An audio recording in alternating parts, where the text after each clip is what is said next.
Isang binatilyo na wanted sa kasong robbery ang arestado ng mga tauhan ng Manila Police District sa bisa ng warrant of arrest na isinilbi sa kanya sa Santa Mesa, Manila.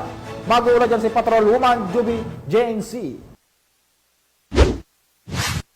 Matagumpay na naisilbi ng Manila Police District Santa Mesa Police Station ang warrant of arrest para sa akusadong isa ring most wanted person.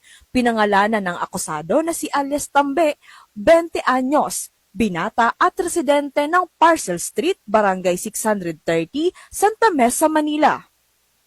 Inihain ng Warrant and Intelligence Section ng Santa Mesa Police Station ang warrant of arrest sa akusado para sa krimeng robbery holdup na may criminal case number RMNL 2403244CR na inisyu ni Honorable Jason J. Zapanta, presiding judge ng National Capital Judicial Region, Regional Trial Court Branch 174, Manila, noong June 18, 2024.